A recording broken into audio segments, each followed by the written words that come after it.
தந்தை, மைந்தன், தூய ஆவியரின் திருப்பெயராலே ஆமென். கிறிஸ்துவுக்குள் மிகவும் பிரியமானவர்களே, மனமகிழ்ச்சியும் ஆசீர்வாதமுமான இந்த பரிசுத்த ஓய்வு நாளிலும் ஆண்டவரை ஆராதிக்கும்படியாய் நமக்கு அருளப்பட்டிருக்கின்ற இந்த நல்ல தருணத்திற்காக ஆண்டவருக்கு நன்றி சொல்லுவோம். நம்முடைய இல்லங்களிலே நாம் தனித்திருந்தாலும் இறை இல்லத்தோடு இணைந்து ஆண்டவரை ஆராதிக்கும்படி நாம் ஆயத்தப்படுகிறோம். நாம் ஏறெடுக்கின்ற இந்த தொழுகை ஆண்டவருடைய நாமத்தை மகிமைப்படுத்துவதாய், நம்முடைய வாழ்வுக்கு ஆசீர்வாதங்களை பெற்று தருவதாய் அமைந்திட ஆண்டவர் கிருபை செய்வாராக. தொழுகையின் ஆசீர்வாதத்திற்காக நாம் அனைவரும் இணைந்து ஆண்டவரை நோக்கி வேண்டிக் கொள்வோமாக. ஜெபம் செய்வோம். அன்பின் நல்ல ஆண்டவரே, ஆசீர்வாதமும் மனமகிழ்ச்சியுமான இந்த பரிசுத்த ஓய்வு நாளுக்காக நன்றி நிறைந்த இருதயத்தோடு நாங்கள் உம்மை துதிக்கின்றோம். ஆண்டவரே, உம்மை ஸ்தோத்தரிக்கின்றோம். எங்கள் வாழ்வின் கடந்து போன காலங்களிலே ஆண்டவருடைய கிருபை எங்களோடு இருந்து எங்களை தாங்கி தயவுடன் வழிநடத்தி வருகிற அன்புக்காக நாங்கள் உமக்கு நன்றி சொல்லுகிறோம். வாழ்வின் மிக நெருக்கடிகளான காலகட்டங்களை நாங்கள் சந்திக்கின்ற போதும் ஆண்டவர் எங்களுடன் இருந்து எங்களை ஆற்றல் படுத்தி உம்முடைய பேரருளை எங்களிலே பெருகச் செய்கிற அன்புக்காக நாங்கள் உம்மை துதிக்கின்றோம். ஆண்டவரே, உம்மை ஸ்தோத்தரிக்கின்றோம். அன்பின் தெய்வமே, நாங்கள் ஏறெடுக்கின்ற இந்த தொழுகையை ஆண்டவர் எங்களுக்கு ஆசீர்வதித்து தாரும். பல்வேறு சூழல்களிலே இந்த தொழுகையிலே இணைந்து கொள்ளுகின்ற உம்முடைய பிள்ளைகள் ஒவ்வொருவரோடும் ஆண்டவருடைய பேரருள் நிறைவாய் தங்கியிருக்க வேண்டும் என்று நாங்கள் உம்மிடத்திலே கெஞ்சி மன்றாடுகிறோம்.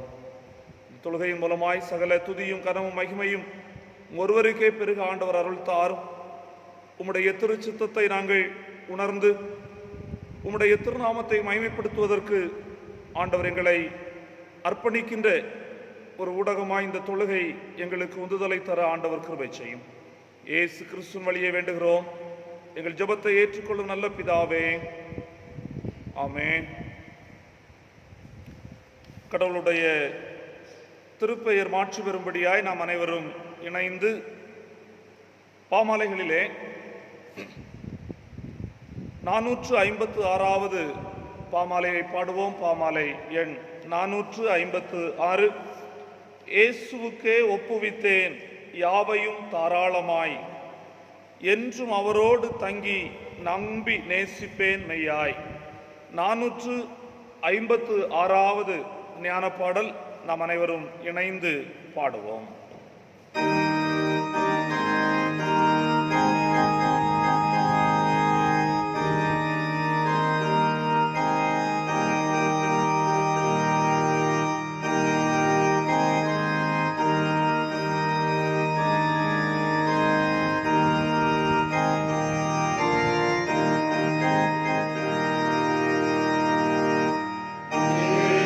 Yesu,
வாசிக்கும்படியாக குறிக்கப்பட்ட திருமறை பகுதி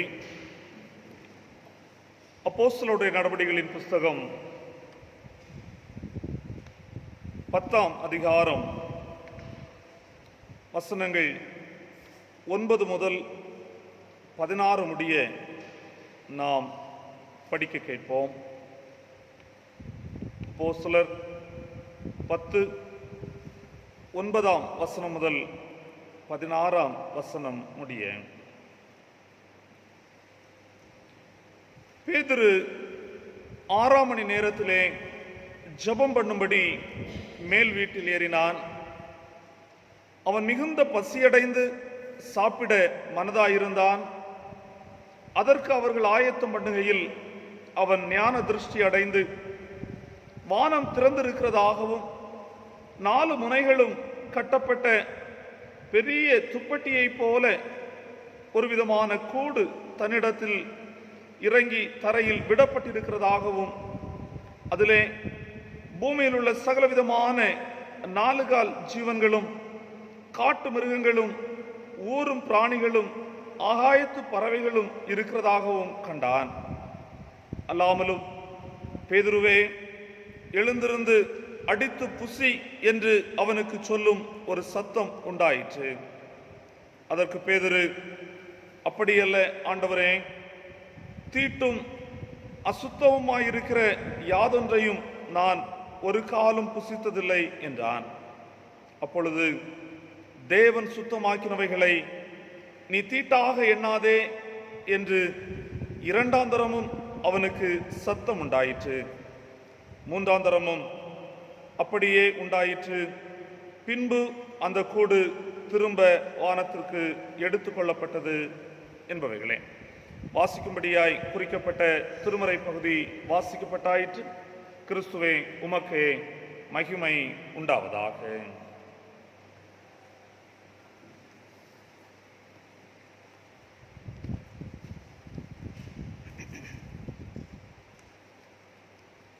இறைமகன் இயேசு கிறிஸ்துவினுடைய ஒப்பற்ற நாமத்திலே இந்த மாதத்தினுடைய கடைசி பரிசுத்த ஓய்வு நாளில் காலை வணக்கங்களை உங்களுக்கு உரித்தாக்கி கொள்ளுகின்றேன்.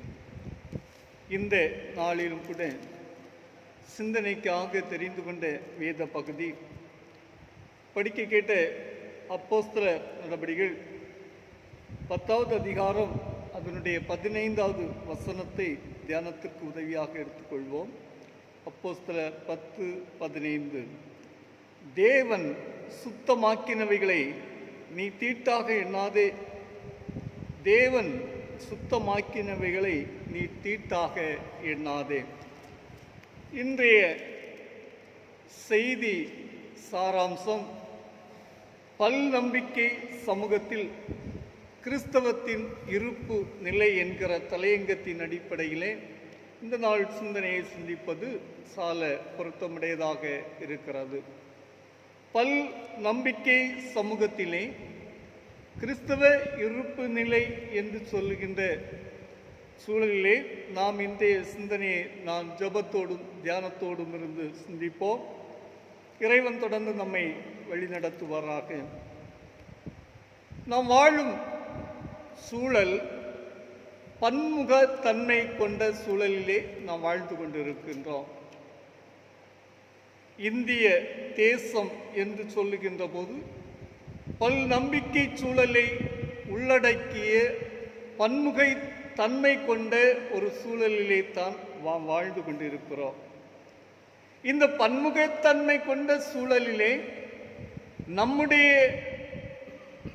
வாழ்க்கை, கிறிஸ்தவத்தினுடைய வாழ்வு, கிறிஸ்துவினுடைய இருப்பு நிலை என்று சொல்லுகின்ற நிலைகளிலே நம்முடைய வாழ்வு எப்படிப்பட்டதாக இருக்கிறது, நம்முடைய வாழ்வின் சாராம்சம் எந்த நிலைகளிலே, நாம் வாழும் சமூகத்திலேயே வாழும் நிலைகளிலேயே அது நம்மை செயல்படுத்துகிறது என்பதை நாம் ஆய்வு செய்யவும், இந்த நாளிலே ஒரு புதிய நிலைகளிலே நம்மை புதிய பாதையிலே பயணிப்பதற்கு நம்மை ஆயத்தப்படுத்துவதும் மிக சிறப்புக்குரிய ஒன்றாக இருக்கின்றது.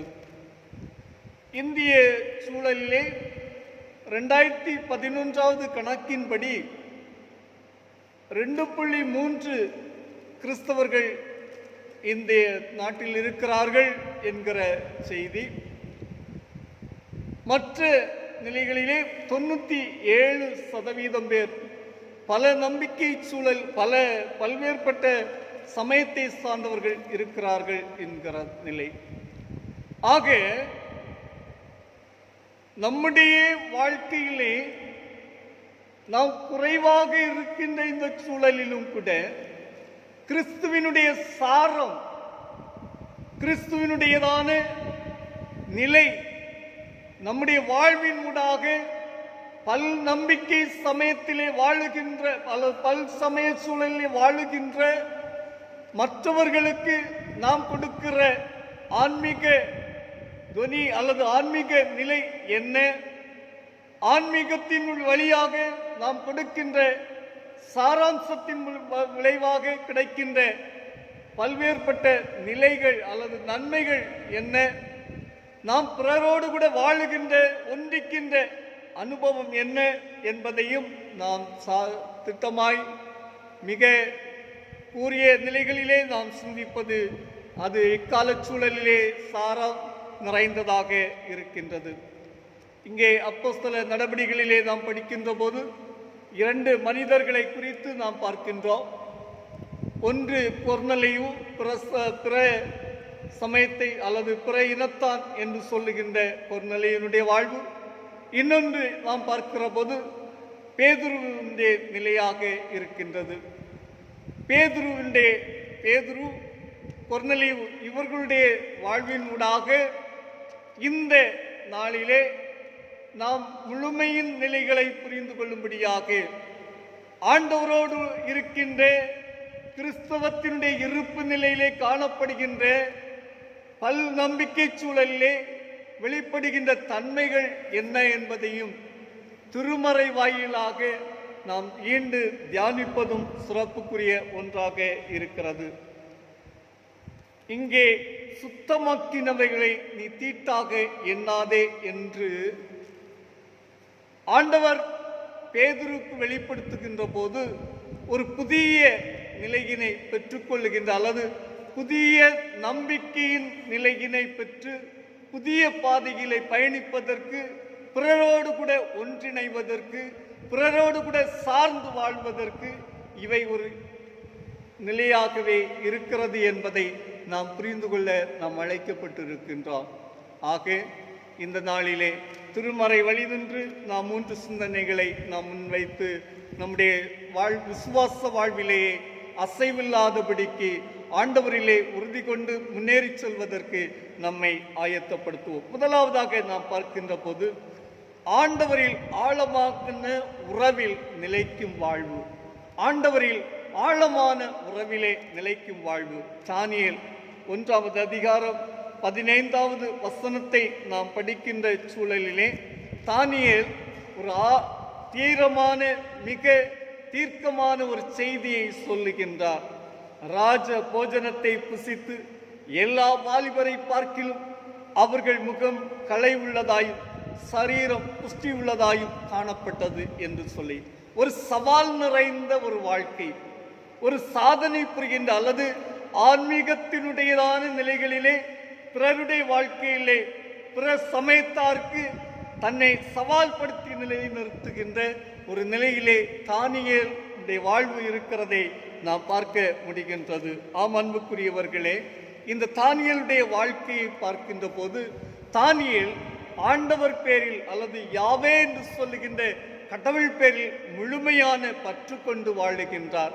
அந்த பற்று கொண்டு வாழுகின்ற இந்த தானியேலுடைய வாழ்க்கையிலே கடைசி வரைக்கும் தன்னை முழுமைப்படுத்தி இறைவனிலே முழுமைப்படுத்தி தன் பெற்றிருக்கின்ற, தான் அடைந்திருக்கின்ற, தான் கண்டிருக்கின்ற, தான் தொழுது கொண்டிருக்கின்ற யாவே என்கிற கடவுளுக்கு முழுமையான விசுவாசத்தின் உறுதிப்பாட்டிலே நின்று பிற சமய மனிதனுக்கு அங்கே பாடம் புகட்டுகின்ற ஒரு செய்தியைத்தான் நாம் படிக்கின்றோம். தானியேலை குறித்து நாம் நன்றாக தெரிந்திருக்கின்றோம்.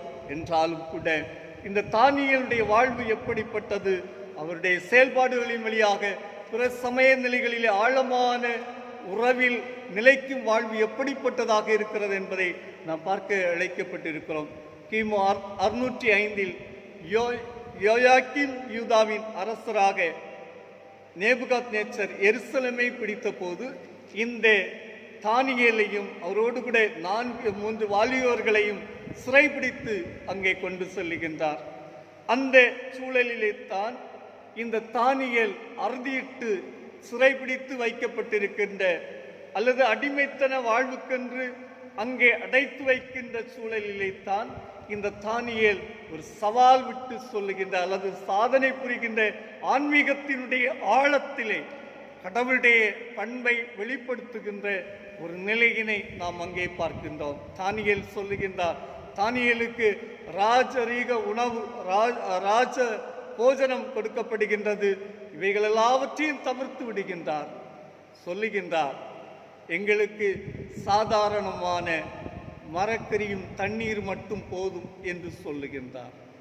இப்படிப்பட்ட சூழலிலே தான் இந்த பாபிலோனிலே அடிமைப்படுத்தப்பட்டிருக்கின்ற இந்த தானியேல் ஒரு தீர்க்கமான ஒரு செய்தியை அங்கே சொல்லுகின்றார்.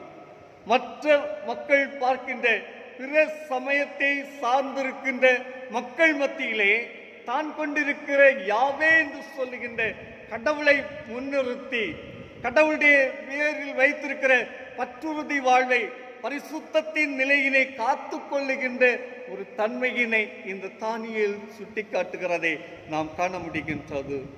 ராஜ போஜனமும் இவருக்கு திராட்சை ரசம் கொடுக்கப்படுகின்ற சூழல்களிலே இவைகளெல்லாம் வேண்டாம் என்று சொல்லப்படுகின்ற அறுதியிட்டு சொல்லுகின்றார். நான் பெற்றிருக்கிற நிலையிலே நான் கடவுளுக்கு உண்மை உடையவனாக கடவுளை பற்றி கொண்டிருக்கிற யாவே என்கிறதான கடவுளை பற்றி கொண்டிருக்கிற என் நிலைகளிலே நான் ஆண்டவருக்கு உண்மை உடையவனாக வாழ்வேன். நான் ஆண்டவரிலே நிலைத்திருக்கிற நிலை இடம் மாறினாலும் கூட தன் வாழ்க்கையிலே தன் சாரத்தை தான் பெற்றிருக்கிற கடவுளின் சாரத்தை விட்டுவிடாதபடிக்கு பற்று கொண்டு பரிசுத்தத்தை காத்து கொள்ளுகின்ற ஒரு வாழ்க்கை வாழுகின்றதை நாம் காண முடிகின்றது. அன்புக்குரியவர்களே, தானியேல் 1ஆம் அதிகாரம் 12வது வசனத்தை நாம் படிக்கின்ற சூழலிலே அங்கே சொல்லுகின்றார், 10 நாள் வரைக்கும் உமது அடியாரை சோதித்து பாரும், எங்களுக்கு புசிக்க பருப்பு முதலான மரக்கறிகளை குடிக்க தண்ணீரையும் கொடுத்து எங்கள் முகங்களையும் ராஜபோஜனத்தில் புசிக்கிற வாலிபருடைய முகங்களையும் ஒத்துப்பாரும் என்று சொல்லி சவால் விடுகின்ற ஒரு வாழ்க்கையை பார்க்கின்றோம். அன்புக்குரியவர்களை, ஒரு தானியேல் தன்னுடைய வாழ்க்கைகளிலே முழுமையான தீமைக்கு உட்படாதபடிக்கு தீட்டான வாழ்வுக்கு உட்படாதபடிக்கு அங்கே முழுமை நிலையோடு கூட வாழுகின்ற வாழ்க்கையை பார்க்கின்றோம். இன்று நாம் வாழும் நாம் வாழும் நிலைகளிலே நம்முடைய வாழ்க்கையின் சூழல்களிலே நாம் பார்க்கிற போது இன்று போதைக்கு அடிமைப்பட்டு கிடக்கின்ற மக்கள் அதிகமாக இருக்கின்றார்கள். இன்று போதையை பரிசாக கொடுக்கின்ற அல்லது வெளிநாட்டிலிருந்து வருகின்ற போது பணியிடத்திலிருந்து வருகின்ற போது அல்லது ஒரு நிகழ்வு நடக்கின்ற போது அங்கே பரிசாக கொடுக்கின்றது போதையாக அல்லது மதுபானமாக இருக்கிற சூழலிலே தான் நாம் வாழ்ந்து கொண்டிருக்கிறோம், நாம் கண்கூடாக பார்த்து கொண்டிருக்கிறோம். இவைகளுக்கெல்லாம் தானியேல் நமக்கு ஒரு பாடமாக அமைந்திருக்கின்றார். தானியேல் தான் பெற்றிருக்கிற இன்பமாகிய கடவுளுடைய இன்பத்தை கடவுளிடத்திலிருந்து பெற்றிருக்கிற நம்பிக்கை சூழலிலே எந்நிலையிலும் விட்டு விடாதபடிக்கு எந்த இடமானாலும் சரி தன்னுடைய இழுப்பு நிலையிலிருந்து மாறிவிடாதபடிக்கு தன்னை முழுவதுமாக கடவுளுக்கு உண்மை உள்ள பாத்திரமாக விளங்குகின்றதை நாம் காண முடிகின்றது. அன்புக்குரியவர்களே, நீங்களும் கூட ஆண்டவரை அறிந்திருக்கிறவர்கள். ஆண்டவருடைய அடிச்சுவடுகளை பின்பற்றுவதற்கு நான் என்னை ஒப்புவிக்கிறேன், இயேசுவுக்கே என்னை ஒப்புவிக்கிறேன், நான் இயேசுவுக்கே ஒப்புவித்தேன் என்று நம்முடைய பாடலுடைய வரிகள் உணர்த்துகின்றது போல நம்முடைய வாழ்க்கைகளிலே அநேக சூழல்களில் ஆண்டவருடைய பிள்ளை என்று சொல்லுகின்றோம். ஆனால் இடம் மாறுகின்ற போது தான் வாழுகின்ற நிலையிலிருந்து பிற சமய நண்பர்களோடு பிற இன மக்களோடு நாம் வாழுகின்ற சூழல்களிலே நாம் கடவுளை மறந்து நாம் உலகத்தோடு ஒத்துப்போகின்ற வாழ்வுக்கு போய்விடுகின்றோம். ஆனால் தானியேல் நமக்கு பாடமாக அமைந்து ஒரு மாதிரியை காட்டுகின்றார். என்னை சோதித்து பாரும், என்னை சோதித்து பாரும், 10 நாள் வரைக்கும் சோதித்து பாரும் என்று சொல்லி அந்த மரக்கரியும் தண்ணீரையும் உண்டு முகம் களை போகாதபடிக்கு மிக நேர்த்தியாக திடனாக செயல்படுகிறதை காண முடிகின்றது. இதே போன்றுதான் அவரோடு இணைந்திருந்த சாத்ராக், மேஷாக், ஆபேத்நேகோ என்பவருடைய வாழ்க்கையிலும் கூட சவால் நிறைந்த வாழ்க்கையினை வாழுகின்றார்கள். பொற்சிலையை வணங்க மாட்டேன் என்று சொல்லி தீச்சூளையிலே போடப்பட்டாலும் கூட நான் கடவுளை, நான் ஆராதிக்கிற ஜீவனுள்ள ஆண்டவரைத்தான் நாங்கள் வணங்குவோம் என்று சொல்லி மிக உறுதியாக இருக்கிறார்கள். கண்டு கொண்ட நிலை என்ன? அங்கே ஆண்டவர் சாட்சியாக அவர்களை நிறுத்துகின்றதை காண முடிகின்றது. அக்கினி சூளையிலே போடப்பட்ட போதும் அவர்களை ஒன்றும் செய்யாதபடிக்கு காத்து கொண்ட நிலையின் வழியாக ஒரு சான்றுடைய வாழ்க்கை, ஒரு நம்பிக்கையின் நிலையிலே பெற்றுக்கொள்கின்ற நிலையினை நாம் பார்க்கின்றோம். அன்புக்குரியவர்களை, தீமைகளை தீண்டாத வாழ்வு, யாவே கடவுள் நம்பிக்கையாய் இருந்து தானியேல் தன் வாழ்க்கையிலே தனித்துவத்தை வெளிப்படுத்தி தன்னோடு இருந்தவர்களுக்கும் இந்த ஆண்டவருடைய ஜீவனுள்ள ஆண்டவர் என்பதை வெளிப்படுத்தின செய்தி நமக்கு ஒரு பாடமாக அமைந்திருக்கிறது. நம்முடைய வாழ்க்கையிலும் ஆவிக்குரிய ஜீவியத்திலே முன்னேறி செல்வதற்கு, ஆண்டவரோடு உள்ள உறவிலே முன்னேறி செல்வதற்கு இவைகள் உகந்தவைகளாக இருக்கின்றது. தூய்மையற்று செல்கின்ற வாழ்விலும் தூய்மையற்றது என கடவுள் தகுதியற்றது என்று சொல்லி கண்டதை தகுதியற்றதாகவே கண்டு தகுதிக்குரிய மனிதனாக நிலைநிறுத்தின்றதை நாம் காண முடிகின்றது. நாம் கூட ஆண்டவரிலே ஆழமான உறவிலே நிலைக்கும் வாழ்விலே நாம் உறுதி கொண்டு உன்னதரை பற்றி கொண்டு வாழ்வோம். இறைவனுடைய அருள் நம்முடைய வாழ்விலே நிலையாய் தங்கும். இரண்டாவதாக நாம் பார்க்கின்ற போது அசுத்தனென்று அகன்று போகாமல் அன்பு செய்து வாழும் வாழ்க்கை. அசுத்தனென்று நாம் அகன்று போகாதபடிக்கு அன்பு செய்து வாழுகின்ற வாழ்க்கையை கடவுள் மேன்மையாக எண்ணுகின்றார். அப்போஸ்தலர் 10வது அதிகாரத்தை நாம் திருப்புகின்ற சூழல்களிலேயே இங்கே சொல்லுகின்ற நிலை, சுத்தமாக்கினவைகளை நீ தீட்டாக எண்ணாதே என்று சொல்லுகின்றார். இதோடு கூட 10:28 நாம் படிக்கின்ற போது, அப்படியிருந்தும் எந்த மனுஷனையும் தீட்டுள்ளவன் என்று அசுத்தன் என்று நான் சொல்லாதபடிக்கு தேவன் எனக்கு காண்பித்தார் என்று சொல்லி பேதுரு அங்கே அறிக்கையிடுகின்றதையும் நாம் காண முடிகிறது. யூத மார்க்கத்தில் விளங்கின உண்மையை அறிந்து அதில் சேர விரும்புகின்ற அந்நியர்கள் அநேகர் அதிலே சேர விரும்புகின்ற போது எல்லா சிலாக்கியமும் இல்லாத சூழலிலும் கூட அங்கே சேர்வதற்கு தடையில்லை என்று யூத வேத சாஸ்திரிகளால் அங்கே அறிக்கையிட்டு உத்தரவு கொடுக்கின்ற போது அதிலே அநேக அந்நியர்கள் இணைந்து கொள்ளுகிறார்கள். அதில் ஒருவர் தான் கொர்நேலியு. இந்த கொர்நேலியு தன்னுடைய வாழ்க்கையிலே ஒரு சான்றுடைய வாழ்க்கை வாழ்வதற்கு இந்த கொர்நேலியுடைய வாழ்வு ஒரு பாடமாக அமைந்திருக்கின்றது. அன்புக்குரியவர்களே, நம்முடைய வாழ்விலும் கூட நம்முடைய நிலைகளிலும் கூட நாம் ஆண்டவருக்கு உகந்த பாத்திரங்களாய் செயல்படுவதற்கு நான் பிறரோடு வாழுகின்ற வாழ்க்கை, நாம் வாழும் சமூகத்திலே நாம் வாழும் நிலைகளிலே அசுத்தனென்று நிலையாக யாரையும் ஒதுக்கி விடாது அன்பு செய்து வாழுகின்ற வாழ்க்கை அது மேலான வாழ்வு என்று திருமறை வழியாக நாம் புரிந்து கொள்ளுகின்றோம். அன்புக்குரியவர்களே, அப்போஸ்தலர் 9வது அதிகாரத்தினுடைய நிலையினை படிக்கின்ற போது அங்கே சொல்லுகின்ற உண்மை என்னவென்று சொன்னால், அங்கே சொல்லுகின்றார், செசரியா பட்டணத்தை பிரவேசித்தார்கள். கொர்நேலியு தன் உறவின் முறை யாவரையும் தன்னுடைய விசேஷித்த சிநேகிதரையும் கூட வரவழைத்து அவர்களுக்காக காத்திருந்தார் என்று சொல்லுகின்றார். அன்புக்குரியவர்களை, எந்த நிலைகளிலும் கூட தன்னை ஈடுபடுத்திக் கொள்ளுகின்ற தன்னை ஒன்றுபடுத்திக் கொள்ளுகின்ற நிலைக்கு பேதுரு இங்கே காரணமாக இருக்கின்றார். ஆண்டவர் பேதுருவின் வழியாக வெளிப்படுத்துகின்ற உண்மையின் வழியாக பேதுருவின் கொர்நேலியுடைய வாழ்விலே வெளிப்படுகின்ற உண்மை அசுத்தம் என்று தள்ளிவிடாதபடிக்கு அன்புடனே கூட இணைக்கின்ற, அன்புடனே ஒன்று சேர்க்கின்ற ஒரு நிலைக்கு தள்ளப்படுகின்றதை காண முடிகின்றது.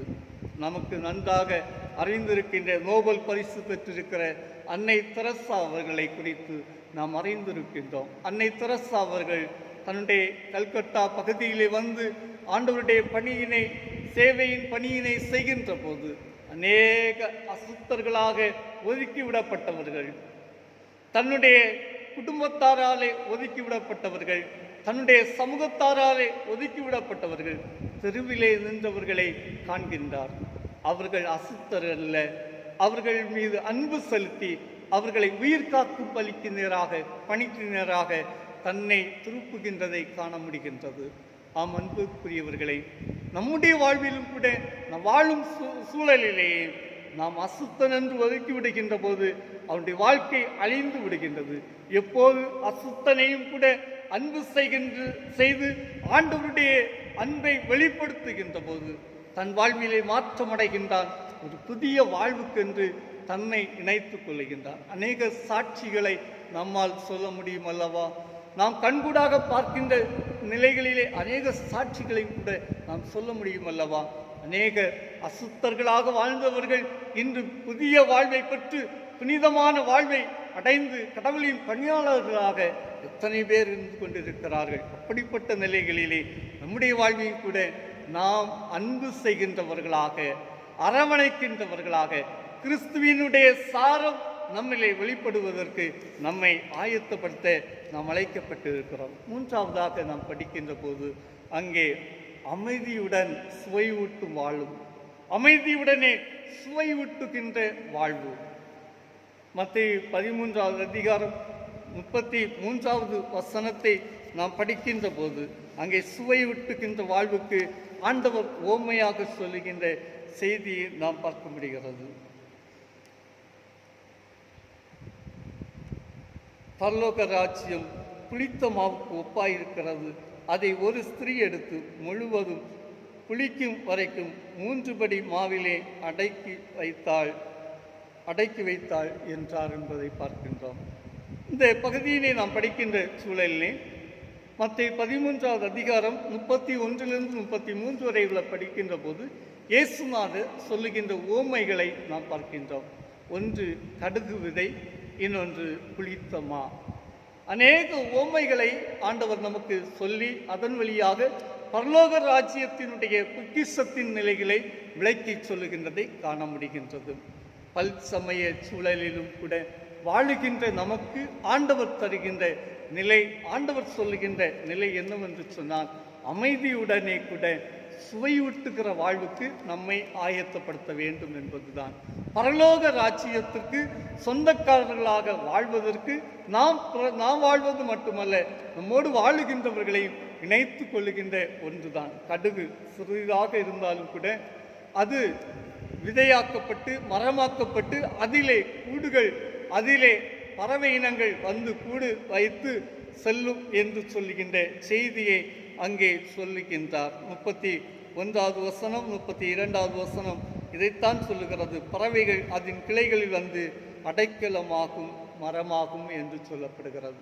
அன்புக்குரியவர்களை, ஆண்டவருடைய நிலைகளிலே பரலோக ராஜ்யத்தை குறித்து ஆண்டவர் சொல்லுகின்ற போது நாம் ஒரு சிறிய கடுகு விதையை போன்று கிறிஸ்தவர்கள் என்று சொல்லுகின்ற சுருங்கிய நிலையிலே இருந்தாலும் கூட அது மிக நிலைகளிலே சாரம் ஏற்றப்பட்டவைகளாக, கிறிஸ்துவினுடைய சாரம் ஏற்றப்பட்டவர்களாக நாம் இந்த உலகத்திலே வாழ்ந்து நாம் பரலோக ராஜ்யத்தை சொந்தமாக்குகின்ற, பிறரையும் பரலோக ராஜ்யத்திற்கு அழைத்து செல்கின்ற, பாதையாக்குகின்ற, பிறருடைய வாழ்வை பரலோக ராஜ்யத்துக்கு பாதையாக்குகின்ற ஒரு வாழ்வாக நம்முடைய வாழ்வு அமைய வேண்டும் என்று சொல்லி இந்த ஓமையின் மூலமாக தெளிவுபடுத்துகின்றார்.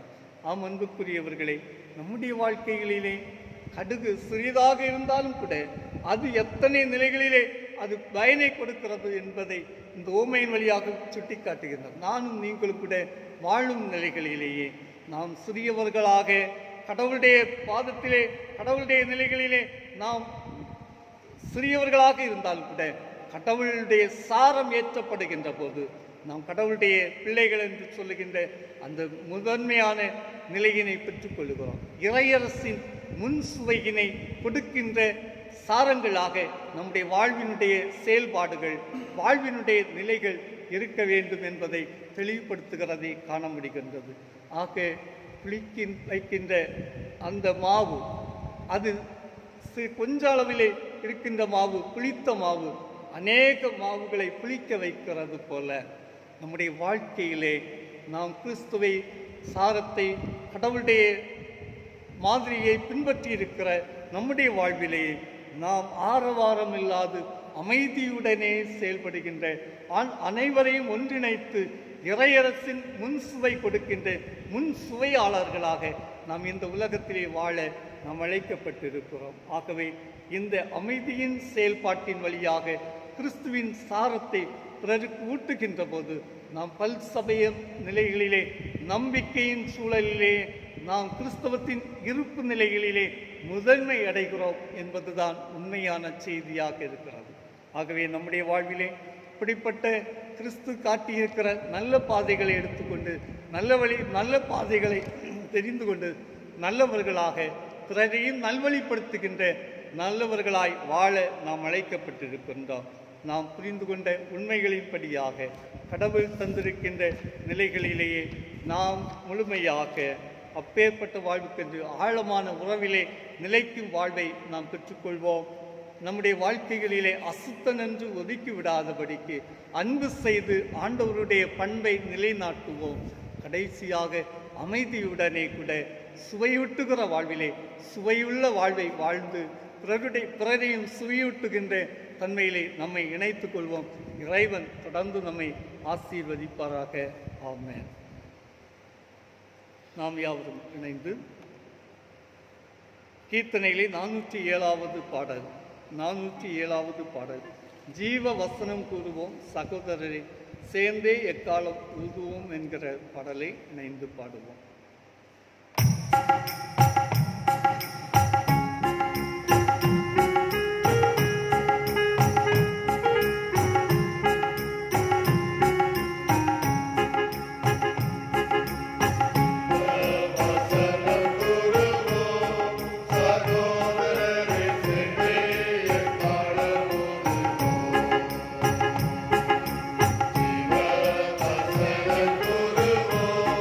Sago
ஜெபம் செய்வோம். அன்பும் இரக்கமும் நிறைந்த எங்கள் நல்ல ஆண்டவரே, பல்வேறு சமய நம்பிக்கைகள் சூழ்ந்திருக்கின்ற சமுதாயத்திலே வாழும்படியாய் அழைக்கப்பட்டிருக்கின்ற நாங்கள் உம்முடைய அன்பை, உம்முடைய ஆற்றலை, உம்முடைய ஆசீர்வாதத்தை பிறருக்கு அறிவிக்கின்ற, பிறரும் அதனை அனுபவிப்பதற்கு பிரயாசப்படுகின்ற மக்களாய் வாழும்படி நீர் எங்களை அழைக்கின்றீர் என்பதனை உணர்ந்து கொள்ள நீர் உதவி செய்ததற்காக நாங்கள் உமக்கு நன்றி சொல்லுகின்றோம். ஆண்டவரே, ஆகாத காரியங்களிலிருந்து நாங்கள் ஒதுங்கி இருக்கவும், ஆகாதவர்கள் என்று மனிதர்களை ஒதுக்காதிருக்கவும் ஆண்டவர் எங்களுக்கு அருள் செய்ய வேண்டும் என்று நாங்கள் உம்மிடத்திலே கெஞ்சி மன்றாடுகிறோம். உம்முடைய கிருபை, உம்முடைய இரக்கங்கள், உம்முடைய பரத்தின் ஞானம் தொடர்ந்து எங்களுக்கு தந்தருளப்பட, அதன் மூலமாய் நாங்கள் வாழுகின்ற இந்த பல்சமயம் சார்ந்த நம்பிக்கைகளுடைய சமுதாயத்திலே உம்மை உயிருள்ளவர்களாய் காட்டுகின்ற உத்தம சாட்சிகளாய் நாங்கள் வாழ ஆண்டவரே நீர் எங்களுக்கு உதவி செய்ய வேண்டும் என்று நாங்கள் உம்மிடத்திலே கெஞ்சி மன்றாடுகிறோம். தகப்பனே, கொரோனா என்கின்ற கொள்ளை நோய் நிமித்தமாய் இந்த உலகம் அல்லல் பட்டு கொண்டிருக்கின்ற சூழலிலே ஆண்டவருடைய கிருபையும் ஆண்டவருடைய இரக்கங்களும் இதுகாரும் எங்களுக்கு போதுமானதாய் இருப்பதற்காக நாங்கள் உமக்கு நன்றி சொல்லுகின்றோம். ஆண்டவரே, நாள் வரையிலும் ஆண்டவர் எங்களை காத்து வருகிறீர். தொடர்ந்து உம்முடைய பேரருள் எங்களிலே நிறைவாய் வெளிப்பட ஆண்டவர் அருள் செய்ய வேண்டும் என்று நாங்கள் ஜெபிக்கின்றோம். இந்த கொரோனா கொள்ளை நோயை தடுக்கும் முயற்சியிலே ஈடுபட்டிருக்கின்ற ஒவ்வொருவரையும் பேர் பேராய் தனித்தனியாய் ஆண்டவர் ஆசீர்வதித்தருள வேண்டும் என்று நாங்கள் ஜெபிக்கின்றோம். இதற்கான தடுப்பு மருந்துகளை கண்டுபிடிக்கும் பணியிலே தங்களை ஈடுபடுத்திக் கொண்டிருக்கின்ற மருத்துவ அறிவியல் உலகத்தினர், இன்னுமா இந்த தொற்று நோய் இன்னும் பரவாமல் இருப்பதற்கு தடுப்பு பணிவிடைகளை செய்து கொண்டிருக்கின்ற சுகாதாரத்துறையினர், எங்களை ஆளுகின்றவர்கள், ஆட்சியாளர்கள் ஒவ்வொருவரையும் ஆண்டவரே நீர் ஆற்றல் படுத்தி உம்முடைய பரத்தின் ஞானத்தை தந்து கருத்தாய் தங்களுடைய கடமைகளை நிறைவேற்றி மக்களை பாதுகாக்கின்ற பணிவிடையினை செய்திட ஆண்டவர் ஒவ்வொருவருக்கும் கிருபை புரிந்தருள வேண்டும் என்று நாங்கள் உம்மிடத்திலே கெஞ்சி மன்றாடுகிறோம். அன்பின் தெய்வமே, கொரோனா தொற்று நிமித்தமாய்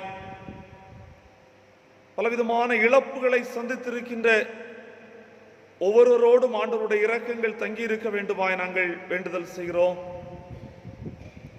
தங்களுக்கு அருமையானவர்களை இழந்து, தங்களுடைய உடைமைகளை இழந்து, வாழ்வாதாரங்களை இழந்து, எதிர்காலம் குறித்த கேள்விக்குறிகளோடு அபலைகளாய் நிற்கின்ற அடியவர்களை ஆண்டவர் கண்ணோக்கி பார்க்க வேண்டும் என்று நாங்கள் உம்மிடத்திலே கெஞ்சி மன்றாடுகிறோம்.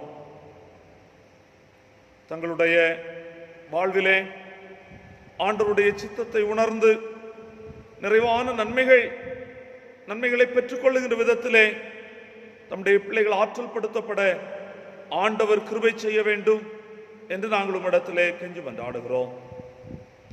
தேவரீர் எங்களை சிறுமைப்படுத்தின நாட்களுக்கும் நாங்கள் துன்பத்தை கண்ட வருஷங்களுக்கும் சரியாய் எங்களை மகிழ்ச்சியாக்கும் என்று சொல்லுகின்ற பக்தனின் வேண்டுதல்கள் எங்களுடைய உள்ளங்களில் இருந்தும் எழுகின்ற போது ஆண்டவரே, உம்முடைய கிருபை, உம்முடைய இரக்கங்கள் எங்களை தாங்கிக் கொள்ள வேண்டும் என்று நாங்கள் உம்மிடத்திலே மன்றாடுகின்றோம். அன்பின் தெய்வமே, அருமையான எங்களுடைய திருச்சபைக்காக நாங்கள் உமக்கு நன்றி சொல்லுகிறோம். திருச்சபையின் வழியே நிறைவேற்றப்படுகின்ற எல்லா திருப்பணிகளுக்காகவும் நாங்கள் உமக்கு துதி ஸ்தோத்திரங்களை ஏறெடுக்கின்றோம். ஆண்டவரே, திருச்சபையின் திருப்பணிகள் தடையின்றி நடந்தேறுவதற்கான அனுகூலங்களை ஆண்டவர் தொடர்ந்து அருளி செய்திட வேண்டும் என்று நாங்கள் ஜெபிக்கின்றோம். தங்களுடைய ஜெபத்தால், தங்களுடைய காணிக்கைகளால் திருப்பணிகளை தாங்குகின்ற ஒவ்வொருவரோடும் ஆண்டவருடைய இரக்கங்கள் தங்கியிருக்க வேண்டுமாய் நாங்கள் உம்மிடத்திலே மன்றாடுகின்றோம். ஆண்டவரே, தகப்பனே, தொடர்ந்து உம்முடைய பேரருளை எங்கள் ஒவ்வொருவருடைய வாழ்விலும் நாங்கள் அனுபவித்து மகிழும்படியாய் ஆண்டவர் அருள் செய்ய வேண்டும் என்று நாங்கள் ஜெபிக்கின்றோம். எங்களுடைய குடும்பங்களிலே ஆண்டவர் தந்திருக்கின்ற அங்கத்தினர்களுக்காக நன்றி சொல்லுகிறோம். ஆண்டவரை, சிறியோர் முதல் பெரியோர் வரையிலும் ஒவ்வொருவரையும் பேர் பேராய் தனித்தனியாய் ஆண்டவர் ஆசீர்வதித்தருள வேண்டும் என்று நாங்கள் உம்மிடத்திலே கெஞ்சி மன்றாடுகிறோம். அன்பின் தகப்பனே, சிறு பிள்ளைகளுக்கு தேவையான நல்ல ஞானத்தை தாரும். ஆண்டவரே, கல்வி சாலை சென்று படிக்க இயலாத சூழலிலே இணையதளம் மூலமாய் தம்முடைய பிள்ளைகள் கற்றுக்கொள்ளுகின்ற கல்வி அவருடைய வாழ்வை வளமூட்டுவதற்கு உகந்ததாய் அமைந்திட ஆண்டவர் கிருபை செய்ய வேண்டும் என்று நாங்கள் ஜெபிக்கிறோம்.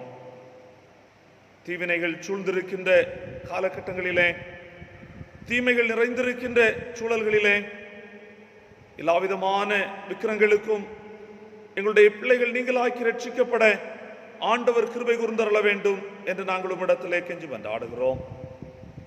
தங்களுடைய வாழ்வு குறித்து, தங்களுடைய குடும்பத்தின் எதிர்காலம் குறித்து கவலையோடும் கண்ணீரோடும் உடைய திருமுகத்தை நோக்கி பார்க்கின்ற குடும்பங்களின் பெற்றோருக்காக நாங்கள் உடைய சமூகத்தில் வேண்டுதல் செய்கின்றோம். ஆண்டவரே, உடைய பிள்ளைகளை ஆண்டவர் ஆற்றல் படுத்த வேண்டுமாய் நாங்கள் ஜெபிக்கிறோம். உடைய ஆசீர்வாதங்களும் உடைய ஆலோசனைகளும் உடைய பிள்ளைகளுக்கு தந்தரப்பட வேண்டுமாய் நாங்கள் உம்மிடத்திலே மன்றாடுகின்றோம். வாழ்வின் பலவிதமான கடினங்களை சிந்திக்கின்ற உடைய மக்களை ஆண்டவர் ஆற்றல் படுத்துவீராக. தகப்பனே, தங்களுடைய குடும்பத்தின் தலைவரை இழந்து ஆறுதலின்றி தவிக்கின்ற குடும்பத்தினுடைய பிள்ளைகளை ஆண்டவர் கண்ணோக்கி பாரும். நீர் அருளுகின்ற ஆறுதல் உடைய பிள்ளைகளுக்கு தந்தரப்பட வேண்டும் என்று நாங்கள் உம்மிடத்திலே கெஞ்சி மன்றாடுகிறோம். ஆண்டவரே, தங்களுடைய சரீர பலவீனங்களின் நிமித்தமாய் பல்வேறு நிலைகளிலே சிகிச்சை பெற்று வருகின்ற ஒவ்வொருவரையும் ஆண்டவர் ஆற்றல் படுத்த வேண்டும், ஆசீர்வதிக்க வேண்டும் என்று நாங்கள் ஜெபிக்கின்றோம். தங்களுடைய சரீர பலவீனங்களுக்கு அவர்கள் பெற்றுக்கொள்கின்ற சிகிச்சைகள் தம்முடைய பிள்ளைகளுடைய சரீரத்தை பலப்படுத்துவதாய், இன்னும் உற்சாகமாய் தங்களுடைய கடமைகளை செய்வதற்கு உதவுவதாய் அமைந்திட ஆண்டவர் கிருபை தாரும்.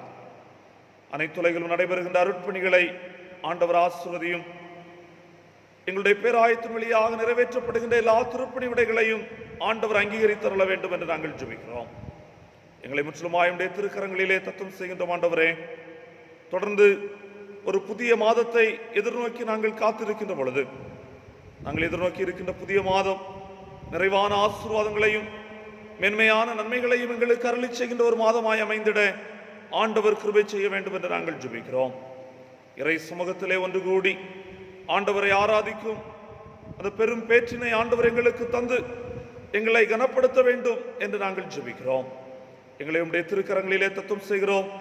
எல்லாவிதமான தீங்குகளுக்கும் தீமைகளுக்கும் நீங்களாக்கி ரட்சித்து வழிநடத்த வேண்டும் என்று மன்றாடுகிறோம். இயேசு கிறிஸ்துவின் வழியே வேண்டுகிறோம். எங்கள் ஜெபத்தை ஏற்றுக்கொள்ளும் நல்ல பிதாவே, ஆமென். பரமண்டலங்களில் இருக்கிற எங்கள் பிதாவே, உம்முடைய நாமம் பரிசுத்தப்படுவதாக, உம்முடைய ராஜ்யம் வருவதாக, உம்முடைய சித்தம் பரமண்டலத்திலே செய்யப்படுகிறது போல பூமியிலேயும் செய்யப்படுவதாக. எங்களுக்கு வேண்டிய ஆகாரத்தை இன்று எங்களுக்கு தார். எங்களுக்கு விரோதமாய் குற்றம் செய்கிறவர்களுக்கு நாங்கள் மன்னிக்கிறது போல எங்கள் குற்றங்களை எங்களுக்கு மன்னியும். எங்களை சோதனைக்குள் பிரவேசிக்க பண்ணாமல் தீமை நின்று எங்களை ரட்சித்துக் கொள்ளும். ராஜ்யமும் வல்லமையும் மகிமையும் என்னென்றைக்கும் உடையவைகளே. ஆமென்.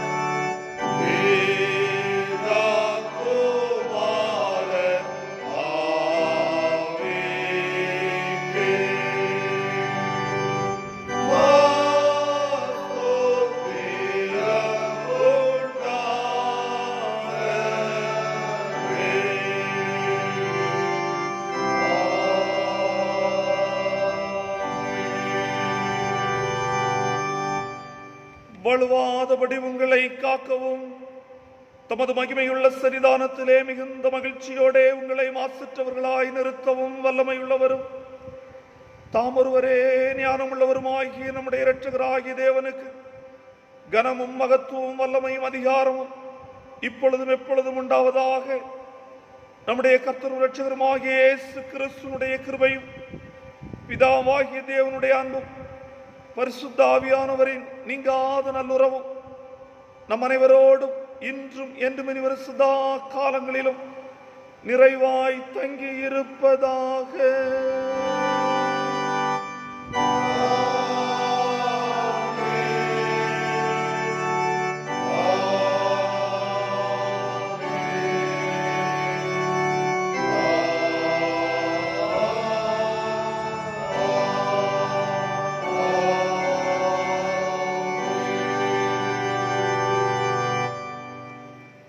ஆண்டவர் உங்களோடு இருப்பாராக.